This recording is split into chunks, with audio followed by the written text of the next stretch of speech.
Tips and ട്രിക്സിലേക്ക് ഏവർക്കും സ്വാഗതം. വരാനിരിക്കുന്ന village field assistant, Bevco LDC, company board LGS, അതുപോലെ BFO, APO, CEO വരുന്ന 10th പ്രിലിംസ്, ഇനി വരാനിരിക്കുന്ന ഏതൊരു PSC പരീക്ഷയ്ക്ക് തയ്യാറെടുക്കുന്നവർക്കും പഠിക്കാനായിട്ട് നമ്മളൊരു സ്റ്റഡി പ്ലാൻ ചെയ്തിട്ടുണ്ടായിരുന്നു.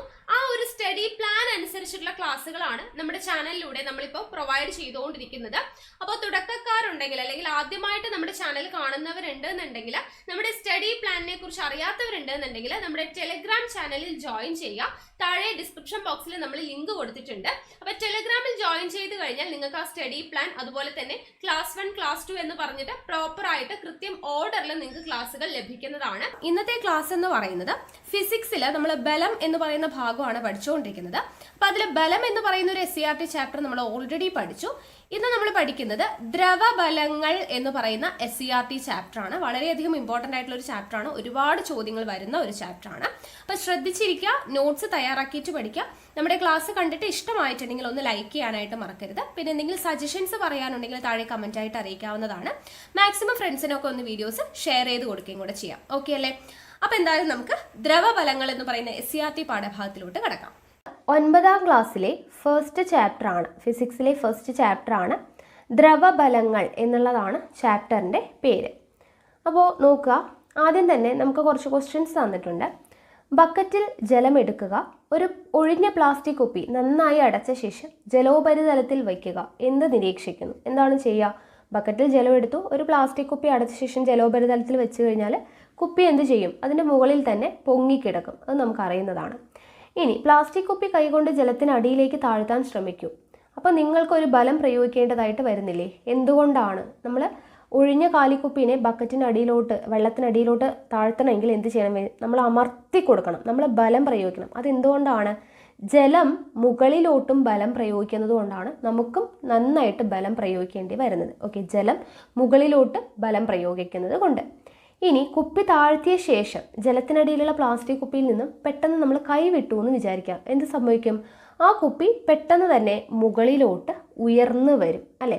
അപ്പോൾ അത് മുകളിലോട്ട് ഉയരുന്നത് എന്തുകൊണ്ടാണ്? ഭാരമുള്ള വസ്തുക്കൾ താഴേക്കല്ലേ പോകേണ്ടത്? അപ്പോൾ കുപ്പിയുടെ ഭാരത്തേക്കാൾ കൂടിയ ബലം മുകളിലേക്ക് അനുഭവപ്പെടുന്നത് എന്തുകൊണ്ടായിരിക്കാം? ദ്രാവകങ്ങൾക്ക് മുകളിലേക്കുള്ള ബലം പ്രയോഗിക്കാൻ സാധിക്കുമോ? അപ്പോൾ ഇങ്ങനെ കുറച്ച് എക്സാമ്പിളാണ് ഇവിടെ കൊടുത്തിട്ടുള്ളത്. അപ്പോൾ ദ്രവത്തിൽ സ്ഥിതി ചെയ്യുന്ന ഒരു വസ്തുവിൽ അനുഭവപ്പെടുന്നത് 2 ബലങ്ങളാണ്. ഈ എക്സാമ്പിളിൽ നിന്ന് നമുക്ക് മനസ്സിലാക്കാൻ പറ്റും ഏതൊക്കെയാണ് ആ 2 ബലം. ഒന്ന്, വസ്തുവിന്മേൽ താഴേക്ക് അനുഭവപ്പെടുന്ന ബലം, അതുപോലെ തന്നെ വസ്തുവിന്മേൽ മുകളിലേക്ക് അനുഭവപ്പെടുന്ന പ്ലവക്ഷമ ബലം. ഓക്കെ, പ്ലവക്ഷമ ബലം വളരെയധികം ഇമ്പോർട്ടൻ്റ് ആണ്. അപ്പോൾ എന്താണ്? ദ്രവത്തിൽ സ്ഥിതി ചെയ്യുന്ന ഒരു വസ്തുവിൽ അനുഭവപ്പെടുന്ന 2 ബലം ഏതൊക്കെയാണ്? ഒന്ന്, വസ്തുവിന്മേൽ താഴേക്ക് അനുഭവപ്പെടുന്ന ഭാരം, വസ്തുവിന്മേൽ മുകളിലേക്ക് അനുഭവപ്പെടുന്ന പ്ലവക്ഷമ ബലം. അപ്പം എന്താണ് പ്ലവക്ഷമ ബലം? ഒരു വസ്തു ദ്രവത്തിൽ ഭാഗികമായോ പൂർണ്ണമായോ മുങ്ങിയിരിക്കുമ്പോൾ ആ ദ്രവം വസ്തുവിൽ മുകളിലേക്കൊരു ബലം പ്രയോഗിക്കുന്നുണ്ടെങ്കിൽ ഈ ബലമാണ് പ്ലവക്ഷമ ബലം. നമ്മളിപ്പോൾ കുപ്പിയുടെ കേസ് പറഞ്ഞു. കുപ്പി നമ്മൾ ജലത്തിൽ മുക്കി വയ്ക്കുന്ന സമയത്ത് ജലം ആ കുപ്പിയിലോട്ട് പ്രയോഗിക്കുന്ന ബലം നമ്മൾ അമർത്തി കൊടുക്കണം എന്ന് പറഞ്ഞു, താഴ്ന്നു പോകണമെങ്കിൽ. അപ്പോൾ ജലം അങ്ങോട്ട് തിരിച്ചൊരു ബലം പ്രയോഗിക്കുന്നത് കൊണ്ടാണ് അങ്ങനെ വേണ്ടി വരുന്നത്. അപ്പോൾ ഇതിനെയാണ്, ആ ജലം ആ കുപ്പിയുടെ മേൽ പ്രയോഗിച്ച ബലത്തെയാണ് നമ്മൾ പ്ലവക്ഷമ ബലം എന്ന് പറയുന്നത്. അപ്പോൾ ഈ പ്ലവക്ഷമ ബലം അനുഭവപ്പെടുന്ന സന്ദർഭങ്ങൾ എക്സാമിന് ചോദിക്കാറുണ്ട്. അപ്പോൾ നോക്കുക, ഹൈഡ്രജൻ നിറച്ച ബലൂൺ വായുവിൽ ഉയർന്ന് പറക്കുന്നു. ഓക്കെ, നിത്യജീവിതത്തിൽ നമ്മൾ പ്ലവക്ഷമ ബലം അനുഭവപ്പെടുന്ന സന്ദർഭങ്ങളാണ് പറയുന്നത്. ഹൈഡ്രജൻ നിറച്ച ബലൂൺ വായുവിൽ ഉയർന്നു പറക്കുന്നു. ഇതല്ലാതെ എന്തൊക്കെ എക്സാമ്പിളാണ് വരിക? നിങ്ങളവിടെ പോയിന്റ് ആയിട്ട് നോട്ട് ചെയ്ത് വെച്ചേക്കാം. കപ്പലുകൾ ജലത്തിൽ പൊങ്ങിക്കിടക്കുന്നു. ഓക്കെ, കപ്പലുകൾ ജലത്തിൽ പൊങ്ങിക്കിടക്കുന്നത് പ്ലവക്ഷമ ബലമാണ്. മുങ്ങിക്കപ്പലുകൾ പ്ലവക്ഷമ ബലം നിയന്ത്രിച്ചിട്ടാണ് എന്ത് ചെയ്യുന്നത്? കടലിൽ മുങ്ങുകയും പൊങ്ങുകയും ചെയ്യുന്നത്. മുങ്ങിക്കപ്പലുകൾ കടലിൽ മുങ്ങുകയും പൊങ്ങുകയും ചെയ്യുന്നത് എന്തുകൊണ്ടാണ്? പ്ലവക്ഷമ ബലം നിയന്ത്രിച്ചുകൊണ്ടാണ്. അതുപോലെ തന്നെ കിണറ്റിൽ നിന്ന് വെള്ളം കോരുമ്പോൾ ബക്കറ്റ് ജലത്തിനടിയിലായിരിക്കുന്ന സന്ദർഭത്തിൽ ഭാരക്കുറവ് തോന്നും അല്ലേ? നമ്മൾക്ക് നമ്മുടെ കിണറ്റിൻ്റെ ഉള്ളിലോട്ട് പോകുമ്പോൾ ബക്കറ്റ് വെള്ളത്തിനടിയിലോട്ട് എത്തുമ്പോൾ നമുക്ക് ഭാരക്കുറവ് തോന്നുന്നത് പ്ലവക്ഷമ ബലം കൊണ്ടാണ്. ഓക്കെ, അതുപോലെ തന്നെ ലൈഫ് ജാക്കറ്റ് ജലത്തിൽ പൊങ്ങി കിടക്കുന്നത്, ലൈഫ് ജാക്കറ്റ് ഇട്ടിട്ട് നമ്മൾ നീന്താനൊക്കെ പോകുമ്പോൾ ഇടില്ലേ, അപ്പോൾ അത് മുകളിലോട്ട് പൊങ്ങി കിടക്കുന്നത് എന്തുകൊണ്ടാണ്? ജലത്തിൽ പൊങ്ങി കിടക്കുന്നത് പ്ലവക്ഷമ ബലമാണ്. ഓക്കെ, അപ്പോൾ ഈ എക്സാമ്പിൾ എല്ലാം പഠിച്ചു വയ്ക്കുക. ഹൈഡ്രജൻ നിറച്ച ബലൂൺ വായുവിൽ ഉയർന്നു പറക്കുന്നത്, കപ്പലുകൾ ജലത്തിൽ പൊങ്ങിക്കിടക്കുന്നത്, മുങ്ങിക്കപ്പലുകൾ പ്ലവക്ഷമ ബലം നിയന്ത്രിച്ചുകൊണ്ടാണ് കടലിൽ മുങ്ങുകയും പൊങ്ങുകയും ചെയ്യുന്നത്, കിണറ്റിൽ വെള്ളം കോരുന്ന സമയത്ത് ബക്കറ്റ് ജലത്തിനടിയിൽ പോകുമ്പോൾ നമുക്ക് ഭാരക്കുറവ് തോന്നുന്നത്, ലൈഫ് ജാക്കറ്റ് ജലത്തിൽ പൊങ്ങിക്കിടക്കുന്നത്. ഇതെല്ലാം എന്തിന് എക്സാമ്പിളാണ്? പ്ലവക്ഷമ ബലം പ്രയോഗിക്കുന്ന സന്ദർഭങ്ങൾക്ക് എക്സാമ്പിളാണ്. ഇനി പ്ലവക്ഷമ ബലം അളക്കാം. നോക്കുക, ഏകദേശം ഒരേ വലുപ്പമുള്ള ഒരു കല്ലും ലോഹ കഷ്ണവും എടുക്കുക. അവിടെ ഒരു എക്സാമ്പിളാണ് ഇവിടെ കൊടുത്തിട്ടുള്ളത്. നോക്കുക, ഒരു വസ്തു ദ്രവത്തിലായിരിക്കുമ്പോൾ അനുഭവപ്പെടുന്ന പ്ലവക്ഷമ ബലം കണക്കാക്കാൻ എന്ത് ചെയ്താൽ മതി? വസ്തുവിന് ആ ദ്രവത്തിലുണ്ടായിട്ടുള്ള ഭാരക്കുറവ് കണ്ടെത്തിയാൽ മതി. അത് നിങ്ങൾ ഓർത്തിരിക്കുക. ഒരു വസ്തു ദ്രവത്തിലായിരിക്കുമ്പോൾ അനുഭവപ്പെടുന്ന പ്ലവക്ഷമം കണക്കാക്കാൻ വേണ്ടി നമ്മൾ എന്ത് ചെയ്താൽ മതി? ആ ദ്രവത്തിലുണ്ടായിട്ടുള്ള ഭാരക്കുറവ് കണ്ടെത്തിയാൽ മതി. കാരണം ജലം ഇങ്ങോട്ട് പ്രയോഗിക്കുന്ന ബലമാണ് പ്ലവക്ഷമ ബലം എന്നാണ് പറഞ്ഞത്. അപ്പം ജലത്തിന് എത്രത്തോളം ഭാരക്കുറവ് ഉണ്ടായി എന്ന് കണ്ടെത്തി കഴിഞ്ഞാൽ എന്ത് സംഭവിക്കും? നമുക്ക് ആ വസ്തു ദ്രവത്തിലായിരിക്കുമ്പോൾ അനുഭവപ്പെടുന്ന പ്ലവക്ഷമ ബലം കണക്കാക്കാനായിട്ട് പറ്റും. ഓക്കെ, ഇനി പ്ലവക്ഷമ ബലത്തെ സ്വാധീനിക്കുന്ന ഘടകങ്ങൾ എന്തൊക്കെയാണ്? പ്ലവക്ഷമ ബലത്തെ സ്വാധീനിക്കുന്ന ഘടകങ്ങൾ എന്തൊക്കെയാണ്? നമുക്കറിയാം, ഇവിടെ ഒരു കോളം കൊടുത്തിട്ടുണ്ട്. ജലത്തിലായിരിക്കുമ്പോൾ കല്ലിൻ്റെ ഭാരം എന്താണ്? കല്ലിനുണ്ടാവുന്ന മാറ്റം എന്താണ്? ഓക്കെ, ഭാരക്കുറവ്, കല്ലിനുണ്ടായിട്ടുള്ള ഭാരക്കുറവ് അഥവാ പ്ലവക്ഷമ ബലം എന്താണ് എന്നുള്ളതാണ് ഇവിടെ കൊടുത്തിട്ടുള്ളത്. ഒരു കോളത്തിൽ ഉപ്പുവെള്ളത്തിൽ കല്ലിൻ്റെ ഭാരം എന്താണ്, മണ്ണെണ്ണയിൽ കല്ലിൻ്റെ ഭാരം എന്താണ് എന്നുള്ളതൊക്കെ. അപ്പോൾ കല്ലിന് പ്ലവക്ഷമ ബലം ഏറ്റവും കൂടുതൽ അനുഭവപ്പെടുന്നത് ഏത് ദ്രാവകത്തിലാണ്? കല്ലിന് ഏറ്റവും കൂടുതൽ പ്ലവക്ഷമം അനുഭവപ്പെടുന്നത് ഏത് ദ്രാവകത്തിലായിരിക്കും? ഉപ്പുവെള്ളത്തിലായിരിക്കും. ഓക്കെ, ഉപ്പുവെള്ളത്തിലായിരിക്കും ഏറ്റവും കൂടുതൽ എന്തനുഭവപ്പെടുന്നത്? പ്ലവക്ഷമ ബലം അനുഭവപ്പെടുന്നത്. എന്തുകൊണ്ടാണ്? പ്ലവക്ഷമ ബലം അതുപോലെ ഏറ്റവും കുറവ് എവിടെയാണെന്ന് ചോദിച്ചിട്ടുണ്ട്. എവിടെയാണ്? മണ്ണെണ്ണയിലാണ് ഏറ്റവും കുറവ് പ്ലവക്ഷമ ബലം വരുന്നത്. ഏറ്റവും കൂടുതൽ പ്ലവക്ഷമ ബലം അനുഭവപ്പെടുന്നത് ഉപ്പുവെള്ളത്തിലായിരിക്കുമ്പോഴാണ് കല്ലിന് ഏറ്റവും കൂടുതൽ പ്ലവക്ഷമ ബലം അനുഭവപ്പെടുന്നത്. കല്ലിന് ഏറ്റവും കുറവ് പ്ലവക്ഷമ ബലം അനുഭവപ്പെടുന്നത് മണ്ണെണ്ണയിലായിരിക്കുമ്പോഴാണ്. അപ്പോൾ ഇവിടെ നമുക്കൊരു കോളം നോക്കിക്കഴിഞ്ഞാൽ മനസ്സിലാകാൻ പറ്റും. ഉപ്പുവെള്ളത്തിൻ്റെ സാന്ദ്രത വളരെ കൂടുതലാണ്. 1025 ഉപ്പുവെള്ളത്തിൻ്റെ സാന്ദ്രത. അപ്പോൾ സാന്ദ്രത കൂടിയപ്പോൾ എന്ത് സംഭവിച്ചു? പ്ലവക്ഷമ ബലവും കൂടി, അല്ലേ? സാന്ദ്രത കൂടിയപ്പോൾ പ്ലവക്ഷമ ബലം കൂടി. മണ്ണെണ്ണയ്ക്ക് ഇവിടെ അപേക്ഷിച്ച് നോക്കുമ്പോൾ ഏറ്റവും കുറവ് മണ്ണെണ്ണയ്ക്കാണ്. അപ്പോൾ മണ്ണെണ്ണയ്ക്കാണ് ഏറ്റവും കുറവ് പ്ലവക്ഷമ ബലം വന്നത്. അപ്പോൾ ഇതിൽ നിന്നും നമുക്ക് എന്ത് മനസ്സിലാക്കാൻ വേണ്ടി പറ്റും? ഒരു ദ്രാവകത്തിൽ ഒരു വസ്തുവിന് അനുഭവപ്പെടുന്ന പ്ലവക്ഷമ ബലത്തെ സ്വാധീനിക്കുന്ന ഘടകമാണ് ദ്രാവകത്തിൻ്റെ സാന്ദ്രത. നമ്മൾ പറഞ്ഞു അല്ലേ, സാന്ദ്രത കൂടുതലായിട്ടുള്ള ഉപ്പ് വെള്ളത്തിലിരിക്കുമ്പോഴാണ് കല്ലിന് പ്ലവക്ഷമ ബലം എന്തെന്ന് പറഞ്ഞു? കൂടുതൽ എന്ന് പറഞ്ഞു. അതുപോലെ തന്നെ ഏറ്റവും കുറവ് മണ്ണെണ്ണയിലിരിക്കുമ്പോഴാണ്. അപ്പോൾ ദ്രാവകത്തിൻ്റെ സാന്ദ്രത കൂടുമ്പോൾ പ്ലവക്ഷമ ബലം കൂടുന്നു. ദ്രാവകത്തിൻ്റെ സാന്ദ്രത കുറയുമ്പോൾ പ്ലവക്ഷമ ബലം കുറയുകയാണ് ചെയ്യുക. ഓക്കെ, അപ്പോൾ അതൊന്ന് മനസ്സിലാക്കി വെക്കുക. ഇനി അടുത്തത്, ഇവിടെ വസ്തുക്കൾ കൊടുത്തിട്ടുണ്ട്. ചെമ്പുകട്ട, ഇരുമ്പുകട്ട, അതിൻ്റെ വായുവിലെ ഭാരം, ജലത്തിൻ്റെ ഭാരം, പ്ലവക്ഷമ ബലം എന്നിങ്ങനെ കോളമായിട്ട് കൊടുത്തിട്ടുണ്ട്. ഇതിൽ ഓരോന്നിനും അനുഭവപ്പെടുന്ന പ്ലവക്ഷമ ബലം എന്തുകൊണ്ടാണ് വ്യത്യാസമായിരിക്കുന്നത് എന്നാണ് ചോദിച്ചിരിക്കുന്നത്. ഓക്കെ, ഓരോന്നിനെയും പ്ലവക്ഷമ ബലം എന്താണ്? വ്യത്യാസമാണ്. ചെമ്പുകട്ടയ്ക്ക് വായുവിലുണ്ടാകുന്ന ഭാരവും ജലത്തിലെ ഭാരവും പ്ലവക്ഷമ ബലവും എല്ലാം വ്യത്യാസമായിരിക്കും.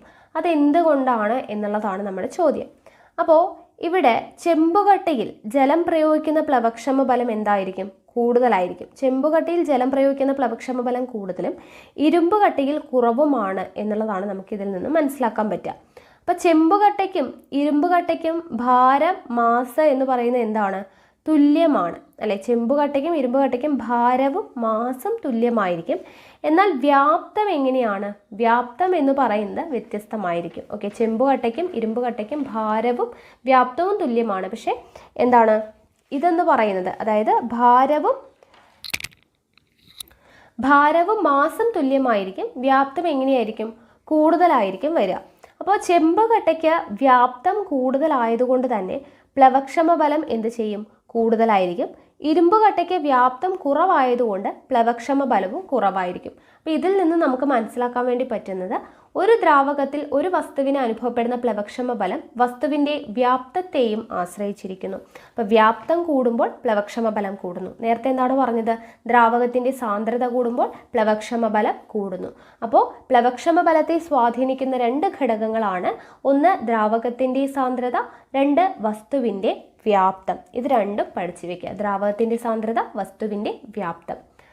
അടുത്തത് ആർക്കിമിഡീസ് തത്വമാണ്. ഓക്കെ, ആർക്കിമിഡീസ് പ്രിൻസിപ്പിൾ ആണ് പഠിക്കുന്നത്. നോക്കുക, ഇവിടെ ആർക്കിമിഡീസ് പ്രിൻസിപ്പിൾ പറയാനായിട്ട് ഇവിടെ ഒരു വസ്തു കല്ലിൻ്റെ വായുവിലുള്ള ഭാരം, ജലത്തിലെ ഭാരം, പ്ലവക്ഷമ ബലം അല്ലെങ്കിൽ ഭാരക്കുറവ് എത്രയാണ്, കവിഞ്ഞൊഴുകിയ ജലത്തിൻ്റെ ഭാരം, ഇങ്ങനെ പറഞ്ഞൊരു കോളം കൊടുത്തിട്ടുണ്ട്. അപ്പോൾ ഇതിൽ നിന്നും നമുക്ക് കണ്ടുപിടിക്കേണ്ട കാര്യങ്ങൾ എന്തൊക്കെയാണ്? കല്ലിന് അനുഭവപ്പെട്ട പ്ലവക്ഷമ ബലവും കല്ല് ആദേശം ചെയ്ത ജലത്തിൻ്റെ ഭാരവും തമ്മിലുള്ള ബന്ധം എന്ത്? ഇരുമ്പ് കട്ടയ്ക്ക് അനുഭവപ്പെട്ട പ്ലവക്ഷമ ബലവും ഇരുമ്പ് കട്ട ആദേശം ചെയ്ത ജലത്തിൻ്റെ ഭാരവും തമ്മിലുള്ള ബന്ധം എന്താണ്? ഇവയിൽ നിന്നും നമ്മൾ എത്തിച്ചേരുന്ന നിഗമനം എന്താണ് എന്നുള്ളതാണ്. അപ്പോൾ നമുക്കറിയാം, കല്ലിന് അനുഭവപ്പെട്ട പ്ലവക്ഷമ ബലവും കല്ല് ആദേശം ചെയ്ത ജലത്തിൻ്റെ ഭാരവും എങ്ങനെയായിരിക്കും? തുല്യമാണ് എന്നുള്ളത് നമുക്കറിയാം. നമ്മൾ പറഞ്ഞതാണ് അല്ലേ? അതായത് ജലത്തിനുണ്ടായ ഭാരക്കുറവ് എന്ന് പറയുന്നതാണ് പ്ലവക്ഷമ ബലം എന്നാണ് നമ്മൾ പറഞ്ഞത്.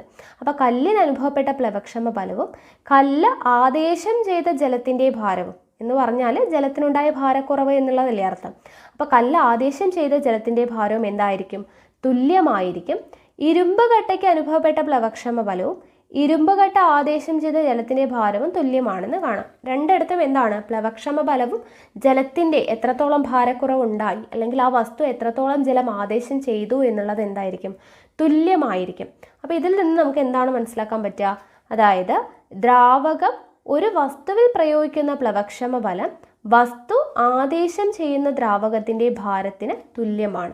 ആണല്ലോ, ഇതാണ് ആർക്കിമിഡീസ് തത്വം എന്ന് പറയുന്നത്. ഓക്കെ, അതായത് ദ്രാവകം ഒരു വസ്തുവിൽ പ്രയോഗിക്കുന്ന പ്ലവക്ഷമ ബലം എന്തിനു തുല്യമാണ്? ആ വസ്തു ആദേശം ചെയ്യുന്ന ദ്രാവകത്തിൻ്റെ ഭാരത്തിന് തുല്യമായിരിക്കും. ഇതിനെയാണ് ആർക്കിമിഡീസ് തത്വം എന്ന് പറയുന്നത്. അപ്പോൾ അതിൻ്റെ ഡെഫിനിഷൻ കൊടുത്തിട്ടുണ്ട്. ഒരു വസ്തു ഭാഗികമായോ പൂർണ്ണമായോ ഒരു ദ്രവത്തിൽ മുങ്ങിയിരിക്കുമ്പോൾ അതിൽ അനുഭവപ്പെടുന്ന പ്ലവക്ഷമ ബലം വസ്തു ആദേശം ചെയ്യുന്ന ദ്രവത്തിൻ്റെ ഭാരത്തിന് തുല്യമായിരിക്കും. ഓക്കെ, അപ്പോൾ ഇതാണ് ആർക്കിമിഡീസ് തത്വം എന്ന് പറയുന്നത്. ഇനി ഇവിടെ നമുക്ക് ആർക്കിമിഡീസിനെ കുറിച്ച് പഠിക്കാനായിട്ട് കൊടുത്തിട്ടുണ്ട്. നോക്കുക, തെക്കൻ ഇറ്റലിയിലെ തുറമുഖ നഗരമായ സിറാക്യൂസിൽ 287 BC-യിലാണ് ആർക്കിമിഡീസ് ജനിച്ചത്. ഹെയ്റോ രണ്ടാമൻ എന്ന രാജാവിൻ്റെ കാലത്താണ് അദ്ദേഹം ജീവിച്ചിരുന്നത്. ഹെയ്റോ രാജാവിൻ്റെ നിർദ്ദേശപ്രകാരം സ്വർണ്ണപ്പണിക്കാരൻ ഒരു കിരീടം നിർമ്മിച്ചു നൽകി. ആ സ്വർണ്ണ കിരീടത്തിൽ മായം കലർന്നിട്ടുണ്ടോ എന്ന് പരിശോധിക്കാൻ രാജാവ് ആർക്കിമിഡീസിനോട് കൽപ്പിച്ചു. ഈ പ്രശ്നം ആർക്കിമിഡീസിനെ വല്ലാതെ കുഴക്കി. ശുദ്ധമായ സ്വർണത്തിൻ്റെ സാന്ദ്രത കണ്ടെത്താൻ സ്വർണ്ണക്കട്ടിയുടെ മാസിനെ അതിൻ്റെ വ്യാപ്തം കൊണ്ട് ഹരിച്ചാൽ മതി എന്ന് അദ്ദേഹത്തിന് അറിയാം. എന്നാൽ കിരീടത്തിന് യാതൊരു കുഴപ്പവും പറ്റാതെ അതിൻ്റെ വ്യാപ്തം എങ്ങനെ കണ്ടുപിടിക്കും എന്നതായിരുന്നു അദ്ദേഹത്തെ കുഴക്കിയ പ്രശ്നം. ഒരു ദിവസം കുളിക്കാനായി നിറയെ ജലം നിറച്ച കളിത്തൊട്ടിയിൽ കയറിക്കിടന്നപ്പോൾ ജലം കവിഞ്ഞൊഴുകുന്നതായിട്ട് അദ്ദേഹം മനസ്സിലാക്കി. ഇതിൽ നിന്ന് ഒരു വസ്തുവിൻ്റെ വ്യാപ്തം കണക്കാക്കാൻ ആ വസ്തു ആദേശം ചെയ്യുന്ന ജലത്തിൻ്റെ വ്യാപ്തം കണ്ടാൽ മതി എന്ന് അദ്ദേഹം മനസ്സിലാക്കി. അങ്ങനെ കിരീടത്തിൻ്റെ വ്യാപ്തവും സാന്ദ്രതയും കണ്ടെത്തി. കിരീടത്തിൽ മായം കലർന്നിട്ടുണ്ട് എന്ന് ആർക്കിമിഡീസ് ഉറപ്പിച്ചു.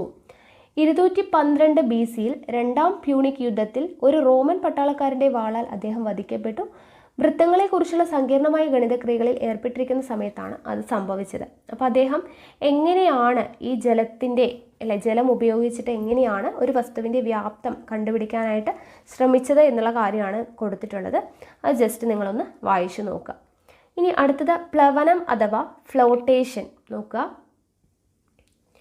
പ്ലവന തത്വം, പ്രിൻസിപ്പിൾ ഓഫ് ഫ്ലോട്ടേഷൻ. എന്താണ് പ്ലവന തത്വം എന്ന് പറയുന്നത്? ഒരു വസ്തു ദ്രവത്തിൽ പൊങ്ങിക്കിടക്കുമ്പോൾ വസ്തുവിൻ്റെ ഭാരവും വസ്തു ആദേശം ചെയ്യുന്ന ദ്രവത്തിൻ്റെ ഭാരവും തുല്യമായിരിക്കും. ഒരു വസ്തു ദ്രവത്തിൽ മുങ്ങിയിരിക്കുമ്പോൾ ആദേശം ചെയ്യുന്ന ദ്രവത്തിൻ്റെ വ്യാപ്തം വസ്തുവിൻ്റെ വ്യാപ്തത്തിന് തുല്യമായിരിക്കും. എന്താണ് പ്ലവനതത്വം പറയുന്നത്? ഒരു വസ്തു ദ്രവത്തിൽ പൊങ്ങിക്കിടക്കുന്ന സമയത്ത് ആ വസ്തുവിൻ്റെ ഭാരവും വസ്തു ആദേശം ചെയ്യുന്ന ദ്രവത്തിൻ്റെ ഭാരവും തുല്യമായിരിക്കും. എന്നാൽ ഒരു വസ്തു ദ്രവത്തിൽ മുങ്ങിയിരിക്കുമ്പോൾ എന്താണ്? ആദേശം ചെയ്യുന്ന ദ്രവത്തിൻ്റെ വ്യാപ്തം വസ്തുവിൻ്റെ വ്യാപ്തത്തിന് തുല്യമായിരിക്കും എന്നുള്ളതാണ് പ്ലവന തത്വം എന്ന് പറയുന്നത്. ഇനി ഇവിടെ പ്ലവന തത്വം, ഇവിടെ കുറച്ച് എക്സാമ്പിൾ തന്നിട്ടുണ്ട്, അതിൻ്റെ കാരണം നമ്മൾ കണ്ടുപിടിക്കണം. നോക്കുക, കല്ലിന് ജലത്തിനുള്ളിൽ ഭാരക്കുറവ് അനുഭവപ്പെടുന്നു. കല്ലിന് ജലത്തിനുള്ളിൽ ഭാരക്കുറവ് അനുഭവപ്പെടുന്നു. എന്തുകൊണ്ടാണ്? ജലം വസ്തുവിൽ പ്രയോഗിക്കുന്ന പ്ലവക്ഷമ ബലമാണ്, അല്ലേ? ജലം വസ്തുവിൽ പ്രയോഗിക്കുന്ന പ്ലവക്ഷമ ബലമാണ്. ഇനി മുട്ട ശുദ്ധജലത്തിൽ താഴ്ന്നു പോകുമെങ്കിലും ഉപ്പുവെള്ളത്തിൽ പൊങ്ങിക്കിടക്കുന്നത് എന്തുകൊണ്ടാണ്? മുട്ട ശുദ്ധജലത്തിൽ താഴ്ന്നു പോകുമെങ്കിലും ഉപ്പുവെള്ളത്തിൽ പൊങ്ങിക്കിടക്കുന്നത് എന്തുകൊണ്ടാണ്? അതായത് ശുദ്ധജലത്തിന് സാന്ദ്രത കുറവാണ്, അല്ലേ? ശുദ്ധജലത്തിന് സാന്ദ്രത, ഉപ്പുവെള്ളത്തെ അപേക്ഷിച്ച് നോക്കുമ്പോൾ ശുദ്ധജലത്തിൻ്റെ സാന്ദ്രത നമ്മൾ അവിടെ 1000 എന്ന് പഠിച്ചല്ലേ? ഉപ്പുവെള്ളത്തിൻ്റെ 1025 എന്ന് നമ്മൾ പഠിച്ചു. അപ്പോൾ ഉപ്പുവെള്ളത്തെ അപേക്ഷിച്ച് ശുദ്ധജലത്തിന് സാന്ദ്രത കുറവായതിനാൽ പ്ലവക്ഷമ ബലം എന്തായിരിക്കും? കുറവായിരിക്കും. ഉപ്പുവെള്ളത്തിന് സാന്ദ്രത കൂടുതലായതുകൊണ്ട് തന്നെ എന്താണ് അവിടെ പ്ലവക്ഷമ ബലം കൂടുതലായിരിക്കും. അപ്പോൾ അതിനാൽ മുട്ട എന്ത് ചെയ്യുന്നു? ശുദ്ധജലത്തിൽ താഴ്ന്നു കിടക്കുകയും ഉപ്പുവെള്ളത്തിൽ പൊങ്ങിക്കിടക്കുകയും ചെയ്യുന്നു. അപ്പോൾ സാന്ദ്രതയുടെ കാര്യമാണ് അവിടെ ഓർക്കേണ്ടത്.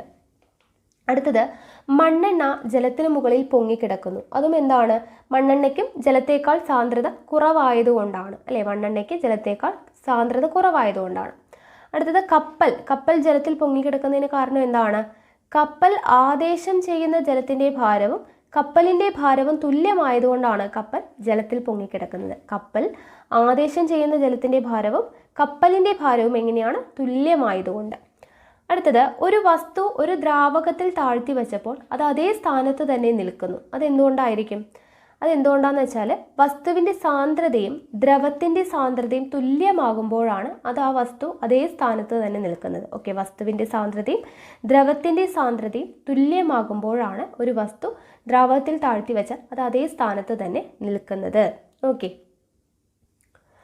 അടുത്തത് ആപേക്ഷിക സാന്ദ്രത അഥവാ റിലേറ്റീവ് ഡെൻസിറ്റി ആണ്. ഇവിടെ ഒരു കോളം കൊടുത്തിട്ടുണ്ട്, ജലത്തേക്കാൾ സാന്ദ്രത കൂടിയ ദ്രാവകങ്ങളും കുറഞ്ഞ ദ്രാവകങ്ങളും.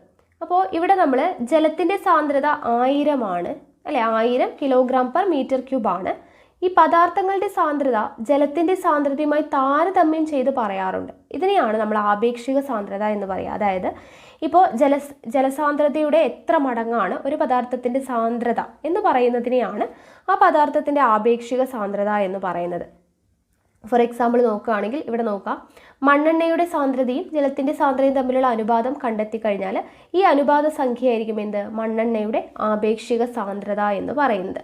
അപ്പോൾ ഇവിടെ നോക്കുക, ജലത്തിൻ്റെ സാന്ദ്രത 1000 kg/m³ ആണ്, മണ്ണെണ്ണയുടേത് 810 kg/m³ ആണ്. അങ്ങനെയാണെങ്കിൽ മണ്ണെണ്ണയുടെ ആപേക്ഷിക സാന്ദ്രത കാണാൻ എന്ത് ചെയ്താൽ മതി?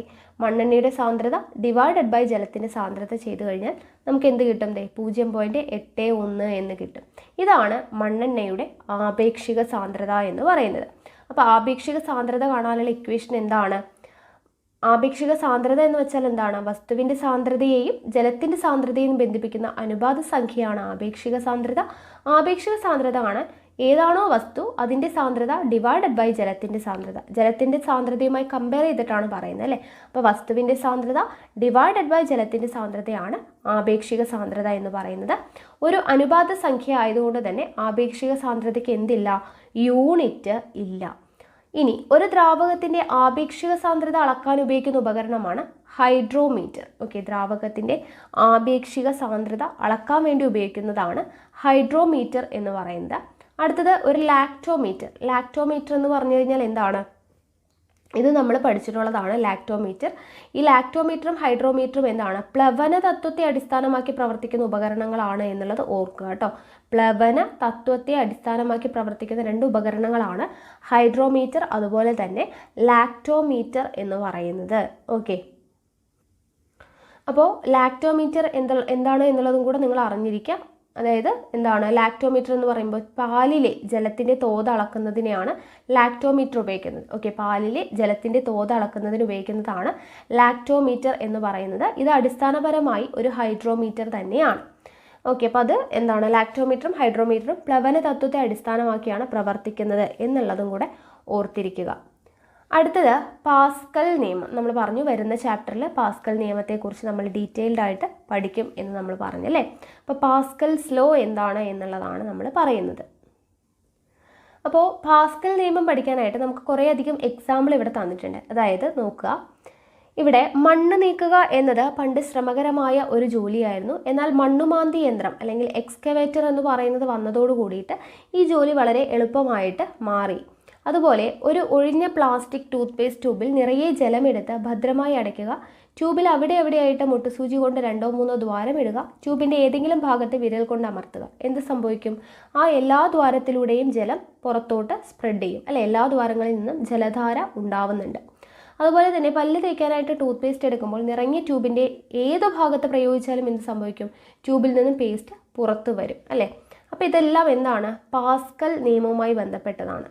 അപ്പോൾ എന്താണ് പാസ്കൽ നിയമം എന്ന് പറഞ്ഞ് കൊടുത്തിട്ടുണ്ട്. ഒരു സംവൃത വ്യൂഹത്തിൽ അടങ്ങിയിരിക്കുന്ന ദ്രാവകത്തിൻ്റെ ഏതെങ്കിലും ഒരു ഭാഗത്ത് പ്രയോഗിക്കുന്ന മർദ്ദം ദ്രാവകത്തിൻ്റെ എല്ലാ ഭാഗത്തും ഒരുപോലെ അനുഭവപ്പെടും. അതുകൊണ്ടാണ് നമ്മൾ ഒരു ഭാഗത്ത് പ്രസ് ചെയ്താലും എല്ലാ ഭാഗങ്ങളിൽ നിന്നും ദ്രാവകം പുറത്തോട്ട് വരുന്നത്, അല്ലേ? അപ്പോൾ ഒരു സംവൃത വ്യൂഹത്തിൽ അടങ്ങിയിട്ടുള്ള ദ്രാവകത്തിൻ്റെ ഏതെങ്കിലും ഒരു ഭാഗത്ത് പ്രയോഗിക്കുന്ന മർദ്ദം ദ്രാവകത്തിൻ്റെ എല്ലാ ഭാഗത്തും ഒരുപോലെ അനുഭവപ്പെടുന്നതിനെയാണ് പാസ്കൽ നിയമം എന്ന് പറയുന്നത്. അതിന് എക്സാമ്പിളായിട്ട് ഇവിടെ കൊടുത്തിട്ടുണ്ട്. ഒരു സിറിഞ്ചിൽ ജലം നിറച്ച് അഗ്രഭാഗം അടച്ചു പിടിച്ച് പിസ്റ്റൺ അമർത്തി നോക്കൂ, ജലത്തിൻ്റെ വ്യാപ്തം മാറുന്നുണ്ടോ എന്നുള്ളത്. അപ്പോൾ മർദ്ദം പ്രയോഗിച്ച ദ്രാവകങ്ങളുടെ വ്യാപ്തം കുറയ്ക്കാൻ സാധിക്കില്ല എന്നതാണ് പാസ്കൽ നിയമത്തിൻ്റെ അടിസ്ഥാനം. മർദ്ദം പ്രയോഗിച്ചിട്ട് ദ്രാവകങ്ങളുടെ വ്യാപ്തം എന്ത് ചെയ്യാൻ പറ്റില്ല? കുറയ്ക്കാനായിട്ട് സാധിക്കില്ല എന്നാണ് പറയുന്നത്. ഇനി ഈ പാസ്കൽ നിയമം പ്രയോജനപ്പെടുത്തിയിട്ടുള്ള നിത്യജീവിതത്തിലുള്ള സന്ദർഭങ്ങളാണ് കൊടുത്തിട്ടുള്ളത്. ഏതൊക്കെയാണ്? എപ്പോഴും ചോദിക്കാറുണ്ട്. ഇതിൽ ഏതെങ്കിലും ഒരു എക്സാമ്പിൾ തന്നിട്ട് ഇത് ഏത് നിയമവുമായി ബന്ധപ്പെട്ടതാണ്? വാഹനങ്ങളുടെ hydraulic break, hydraulic Jack, hydraulic press, hydraulic lift. Okay, hydraulic lift, അതുപോലെ തന്നെ എക്സ്കവേറ്റർ. നമ്മൾ പറഞ്ഞില്ലേ എന്താണ്? മണ്ണുമാന്തി യന്ത്രം, അല്ലേ? മണ്ണുമാന്തി യന്ത്രം എന്ന് പറയുന്നത് എക്സ്കവേറ്റർ എന്ന് പറയുന്നത് hydraulic lift, hydraulic press, hydraulic Jack, വാഹനങ്ങളുടെ ഹൈഡ്രോളിക് ബ്രേക്ക്. ഇതെല്ലാം എന്താണ്? പാസ്കൽ നിയമം അടിസ്ഥാനമാക്കി പ്രവർത്തിക്കുന്നതാണ്. ഇനി നമ്മൾ നേരത്തെ പഠിച്ച ബ്ലെയ്സ് പാസ്കലിനെ കുറിച്ച് കൊടുത്തിട്ടുണ്ട്. ജസ്റ്റ് ഒന്ന് വായിക്കാം. 1623 ജൂൺ 19 ഫ്രാൻസിൽ ജനിച്ചു. ഗണിതം, ഭൗതികശാസ്ത്രം, തത്വചിന്ത, ദൈവശാസ്ത്രം എന്നീ മേഖലകളിൽ കഴിവ് തെളിയിച്ചു. 16-ാമത്തെ വയസ്സിൽ ഗണിതശാസ്ത്രത്തിലെ 2 ഗവേഷണ മേഖലകളായിട്ടുള്ള പ്രൊജക്റ്റീവ് ജിയോമെട്രി, പ്രോബബിലിറ്റി തിയറി എന്നിവയുടെ തുടക്കം കുറിക്കുന്നതിൽ മുഖ്യ പങ്കുവഹിച്ചു. 1642 19-ാം വയസ്സിൽ കണക്കുകൂട്ടൽ നിയന്ത്രങ്ങൾ രൂപകൽപ്പന ചെയ്യാനും അതുപോലെ തന്നെ നിർമ്മിക്കുവാനും തുടങ്ങി. ഓക്കെ, കണക്കുകൂട്ടൽ യന്ത്രങ്ങൾ രൂപകൽപ്പന ചെയ്യാനും നിർമ്മിക്കുവാനും തുടങ്ങി. ഏകദേശം 50 മാതൃകകളും 20 യന്ത്രങ്ങളും ഉണ്ടാക്കി. അദ്ദേഹം നിർമ്മിച്ച ഒരു കണക്കുകൂട്ടൽ യന്ത്രമാണ് പാസ്കൽസ് കാൽക്കുലേറ്റർ എന്നറിയപ്പെടുന്നത്. ദ്രാവകങ്ങളുമായി ബന്ധപ്പെട്ട മേഖലകളായിട്ടുള്ള ഹൈഡ്രോ ഡൈനാമിക്സ്, ഹൈഡ്രോസ്റ്റാറ്റിക്സ് എന്നിവയിൽ പഠനം നടത്തി. അപ്പോൾ ബ്ലെയ്സ് പാസ്കലിനെ കുറിച്ച് ഒന്ന് അറിഞ്ഞിരിക്കുക. അടുത്തത് കേശികത്വം അഥവാ ക്യാപ്പിലാരിറ്റി ആണ്. ഇവിടെ 2 ബോയിലിംഗ് ട്യൂബുകളിലായിട്ട് എടുത്ത ജലത്തിലേക്കും മെർക്കുറിയിലേക്കും ഓരോ കേശിക കുഴൽ താഴ്ത്തി വെച്ചിട്ടുണ്ട്. ഒന്നിൽ ജലം, ഒന്നിൽ മെർക്കുറി, ഇങ്ങനെയാണ് എടുത്തിട്ടുള്ളത്. ഇവിടെ ട്യൂബിനകത്തെ ജലനിരപ്പിന് എന്താണ് സംഭവിക്കുന്നത്? ഓക്കെ, ട്യൂബിനകത്ത് ജലനിരപ്പ് എന്താണ് ചെയ്യുന്നത്? ജലനിരപ്പ് മെർക്കുറിയെ അപേക്ഷിച്ച് നോക്കുമ്പോൾ ഉയർന്നിട്ടാണ് നിൽക്കുന്നത്, അല്ലേ? അപ്പോൾ ജലനിരപ്പ് ഉയർന്നു നിൽക്കുന്നുണ്ട്. അപ്പോൾ ഭൂമിയുടെ ഗുരുത്വാകർഷണത്തിനെതിരെ അഥവാ ജലത്തിൻ്റെ ഭാരത്തിനെതിരായിട്ട് ജലം ട്യൂബിലൂടെ മുകളിലേക്ക് ഉയർന്നു നിൽക്കുന്നതിനാണ് കേശിക ഉയർച്ച എന്ന് പറയുന്നത്, കാപ്പിലറി റൈസ് എന്ന് പറയുന്നത്. ഭൂമിയുടെ ഗുരുത്വാകർഷണത്തിന് എതിരെ അഥവാ ജലത്തിൻ്റെ ഭാരത്തിനെതിരായിട്ട് ജലം ട്യൂബിലൂടെ മുകളിലേക്ക് ഉയർന്നു നിൽക്കുന്നതിനെയാണ് കേശിക ഉയർച്ച അഥവാ കാപ്പിലറി റൈസ് എന്ന് പറയുന്നത്. മെർക്കുറിക്കും കേശിക ഉയർച്ച തന്നെയാണോ സംഭവിച്ചത്? മെർക്കുറിക്ക് ഇവിടെ കേശിക ഉയർച്ച സംഭവിച്ചിട്ടുണ്ടോ? അല്ല, അല്ലേ? കുഴലിൽ ദ്രാവകം താഴുന്നതിനെ കേശിക താഴ്ച എന്നാണ് പറയുന്നത്. മെർക്കുറി താഴ്ന്നാണ് ഇരിക്കുന്നത്, അപ്പോൾ അതിനെ എന്താണ്? കേശിക താഴ്ച എന്നാണ് പറയുന്നത്. ജലത്തിന് ഉയർച്ചയാണ് ഉണ്ടായിട്ടുള്ളത്, അപ്പോൾ അത് കേശിക ഉയർച്ച എന്നും, മെർക്കുറി താഴ്ന്നാണ് ഇരിക്കുന്നത്, അതുകൊണ്ട് അതിനെ കേശിക താഴ്ച എന്നുമാണ് പറയുന്നത്. അപ്പോൾ എന്താണ്? ഒരു കുഴലിൽ ദ്രാവകം താഴുന്നതിനെയാണ് കേശിക താഴ്ച എന്ന് പറയുന്നത്. അപ്പോൾ കേശികത്വം എന്ന് പറഞ്ഞാൽ എന്താണ്? ഒരു നേരിയ കുഴലിലൂടെയോ സൂക്ഷ്മ സുഷിരങ്ങളിലൂടെയോ ദ്രാവകങ്ങൾ സ്വാഭാവികമായി ഉയരുകയോ താഴുകയോ ചെയ്യുന്ന പ്രതിഭാസത്തെയാണ് കേശികത്വം എന്ന് പറയുന്നത്. ഒരു നേരിയ കുഴലിലൂടെയോ സൂക്ഷ്മ സുഷിരങ്ങളിലൂടെയോ ദ്രാവകങ്ങൾ സ്വാഭാവികമായി ഉയരുകയോ താഴുകയോ ചെയ്യുന്ന പ്രതിഭാസത്തെയാണ് കേശികത്വം എന്ന് നമ്മൾ പറയുന്നത്. ഇനി അടുത്തത് നമ്മൾ പഠിക്കുന്നത് കൊഹിഷൻ ബലവും അഡ്ഹിഷൻ ബലവുമാണ്. അപ്പോൾ ഇവിടെ കുറച്ച് ചിത്രങ്ങൾ കൊടുത്തിരിക്കുന്നതൊന്ന് നിങ്ങൾ ശ്രദ്ധിക്കുക. ഇനി ഇവിടെ നോക്കുക, എന്തുകൊണ്ടാണ് ചില പ്രാണികൾക്ക് ജലോപരിതലത്തിലൂടെ സഞ്ചരിക്കാനായിട്ട് കഴിയുന്നത്? ദ്രാവകോപരിതലത്തിൽ പേപ്പർ ക്ലിപ്പ് പൊങ്ങി നിൽക്കുന്നത് എന്തുകൊണ്ടാണ്? അതുപോലെ ദ്രാവക പ്രതലം ഒരു പാട പോലെ വലിഞ്ഞു നിൽക്കുന്നുണ്ടോ? അപ്പോൾ ഇതെല്ലാം എന്തുകൊണ്ടാണ് എന്നുള്ളതാണ് ചോദിച്ചിരിക്കുന്നത്. ഓക്കെ, പ്രാണികൾക്ക് ജലോപരിതലത്തിലൂടെ സഞ്ചരിക്കാൻ കഴിയുന്നത്, ദ്രാവകോപരിതലത്തിൽ പേപ്പർ ക്ലിപ്പ് പൊങ്ങി നിൽക്കുന്നത്, ഇതെല്ലാം എന്തുകൊണ്ടാണ്? അതായത് ഈ രണ്ട് തുള്ളികളിലെയും തന്മാത്രകൾ ഒരു പദാർത്ഥത്തിൻ്റെതല്ലേ? ഇങ്ങനെ ഒരേ ഇനം തന്മാത്രകളുടെ ആകർഷണം മൂലമല്ലേ തുള്ളികൾ ഒന്നായിട്ട് മാറിയത്? അപ്പോൾ ഇത് കൊഹിഷൻ ബലമാണ്. ഓക്കെ, ഇത് എക്സാമ്പിൾ എന്ന് പറയുന്നത് കൊഹിഷൻ ബലത്തിന് എക്സാമ്പിളാണ്. ഇത്തരത്തിൽ ഒരേ ഇനം തന്മാത്രകൾ തമ്മിലുള്ള ആകർഷണ ബലമാണ് കൊഹിഷൻ ബലം അഥവാ കൊഹസീവ് ഫോഴ്സ് എന്ന് പറയുന്നത്. ഓക്കെ, അപ്പോൾ കൊഹിഷൻ ബലം എന്താണ്? ഒരേ ഇനം തന്മാത്രകൾ തമ്മിലുള്ള ആകർഷണ ബലമാണ് കൊഹിഷൻ ബലം. ഇനി അടുത്തത് അഡ്ഹീഷൻ ബലം. അഡ്ഹീഷൻ ബലം എന്ന് പറഞ്ഞാൽ എന്താണ്? വ്യത്യസ്ത ഇനം തന്മാത്രകൾ തമ്മിലുള്ള ആകർഷണ ബലമാണ് അഡ്ഹീഷൻ ബലം. ഓക്കെ, വ്യത്യസ്ത ഇനം തന്മാത്രകൾ തമ്മിലുള്ള ആകർഷണ ബലമാണ് അഡ്ഹീഷൻ ബലം അല്ലെങ്കിൽ അഡ്ഹസീവ് ഫോഴ്സ് എന്ന് പറയുന്നത്. അഡ്ഹീഷൻ ബലത്തിന് എക്സാമ്പിൾ എപ്പോഴും ചോദിക്കാറുണ്ട്. എന്തൊക്കെയാണ്? ഈർക്കിൽ, പെൻസിൽ എന്നിവ ജലത്തിൽ മുക്കി ഉയർത്തിയാൽ ജലം അവയിൽ പറ്റിപ്പിടിച്ചതായിട്ട് കാണുന്നത് അഡ്ഹസീവ് ബലമാണ് അല്ലെങ്കിൽ അഡ്ഹീഷൻ ബലമാണ്. ചോക്ക് ഉപയോഗിച്ച് ബ്ലാക്ക് ബോർഡിൽ വരച്ചാൽ ചോക്ക് കണങ്ങൾ ബ്ലാക്ക് ബോർഡിൽ പറ്റിപ്പിടിക്കുന്നത് അഡ്ഹീഷൻ ബലമാണ്. കറൻസി നോട്ടുകൾ എണ്ണുമ്പോൾ കൈവിരലുകൾ ഇടയ്ക്കിടെ നനയ്ക്കാറുള്ളത് അതും അഡ്ഹീഷൻ ബലമാണ്. ഓക്കെ, അപ്പോൾ ഈ 3 എക്സാമ്പിൾ നിങ്ങൾ നല്ലപോലെ തന്നെ പഠിച്ചു വെച്ചേക്കാം. ഇനി നമ്മൾ നേരത്തെ കേശിക ഉയർച്ചയും കേശിക താഴ്ചയും പഠിച്ചല്ലേ? അഡ്ഹീഷൻ ബലം കൊഹിഷൻ ബലത്തേക്കാൾ കൂടുതലായി കഴിഞ്ഞാൽ എന്ത് സംഭവിക്കും? കേശിക ഉയർച്ച ഉണ്ടാവും. നമ്മൾ പറഞ്ഞു എന്താണ്, ഒരു കുഴലിലൂടെ ദ്രാവകം മുകളിലേക്ക് ഉയരുന്നതാണ് എന്ത്? കേശിക ഉയർച്ച അല്ലേ? അപ്പോൾ അഡ്ഹീഷൻ ബലം കൊഹിഷൻ ബലത്തേക്കാൾ കൂടുതലായി കഴിഞ്ഞാൽ കേശിക ഉയർച്ച ഉണ്ടാവും. അഡ്ഹീഷൻ ബലത്തേക്കാൾ കൂടുതലാണ് കൊഹിഷൻ ബലമെങ്കിൽ കേശിക താഴ്ചയാണ് അനുഭവപ്പെടുക. ആ കാര്യം കൂടെ ഓർത്തിരിക്കുക കേട്ടോ. അടുത്തത് വിസ്കോസിറ്റി ആണ് നമ്മൾ പഠിക്കുന്നത്. ചലിച്ചുകൊണ്ടിരിക്കുന്ന ദ്രാവക പടലങ്ങൾക്കിടയിൽ അവയുടെ ആപേക്ഷിക ചലനത്തെ തടസ്സപ്പെടുത്തുന്ന വിധത്തിൽ പടലങ്ങൾക്ക് സമാന്തരമായി പ്രവർത്തിക്കുന്ന ഘർഷണബലമാണ് വിസ്കസ് ബലം. എന്താണ് വിസ്കസ് ബലം? ചലിച്ചുകൊണ്ടിരിക്കുന്ന ദ്രാവക പടലങ്ങൾക്കിടയിൽ അവയുടെ ആപേക്ഷിക ചലനത്തെ തടസ്സപ്പെടുത്തുന്ന വിധത്തിൽ പടലങ്ങൾക്ക് സമാന്തരമായി പ്രവർത്തിക്കുന്ന ഘർഷണബലത്തെയാണ് വിസ്കസ് ബലം എന്ന് പറയുന്നത്. ദ്രാവക പടലങ്ങൾ തമ്മിലുള്ള ആപേക്ഷിക ചലനം കുറയ്ക്കത്തക്ക വിധത്തിൽ അവയ്ക്കിടയിൽ ബലം ഉളവാക്കാൻ ദ്രാവകത്തിനുള്ള സവിശേഷ സ്വഭാവമാണ് അതിൻ്റെ വിസ്കോസിറ്റി എന്ന് പറയുന്നത്. ഓക്കെ, വിസ്കോസിറ്റി എന്ന് പറയുന്നത്. ഇവിടെ വിസ്കോസിറ്റി കൂടിയവയും വിസ്കോസിറ്റി കുറഞ്ഞവ എന്ന് പറഞ്ഞു കൊടുത്തിട്ടുണ്ട്. വിസ്കോസിറ്റി കൂടിയത് തേന് പിന്നെ എന്താണ്? ഗ്ലിസറിൻ. ഓക്കെ, വിസ്കോസിറ്റി കൂടിയതിന് എക്സാമ്പിളാണ് തേന്, ഗ്ലിസറിൻ. കുറഞ്ഞത് മണ്ണെണ്ണ തന്നിട്ടുണ്ട്, പെട്രോൾ. ഓക്കെ, മണ്ണെണ്ണ, പെട്രോൾ ഇതെല്ലാം വിസ്കോസിറ്റി കുറഞ്ഞവയാണ്. തേന്, ഗ്ലിസറിൻ ഇതെല്ലാം എന്താണ്? വിസ്കോസിറ്റി കൂടിയതാണ്. അപ്പോൾ വിസ്കോസിറ്റി കൂടിയവയെ എന്തെന്ന് പറയുന്നു? വിസ്കസ് ദ്രാവകങ്ങൾ എന്നും വിസ്കോസിറ്റി വളരെ കുറഞ്ഞവയെ മൊബൈൽ ദ്രാവകങ്ങൾ എന്നാണ് പറയുന്നത്. അപ്പോൾ തേനും ഗ്ലിസറിനും ഒക്കെ എന്താണ്? വിസ്കസ് ദ്രാവകങ്ങളാണ്. മണ്ണെണ്ണയും പെട്രോളും ഒക്കെ എന്താണ്? മൊബൈൽ ദ്രാവകങ്ങളാണ്. വിസ്കോസിറ്റി കൂടിയാൽ വിസ്കസ് ദ്രാവകങ്ങൾ എന്നും വിസ്കോസിറ്റി കുറഞ്ഞു കഴിഞ്ഞാൽ മൊബൈൽ ദ്രാവകങ്ങൾ എന്നുമാണ് പഠിച്ചിട്ടുള്ളത്.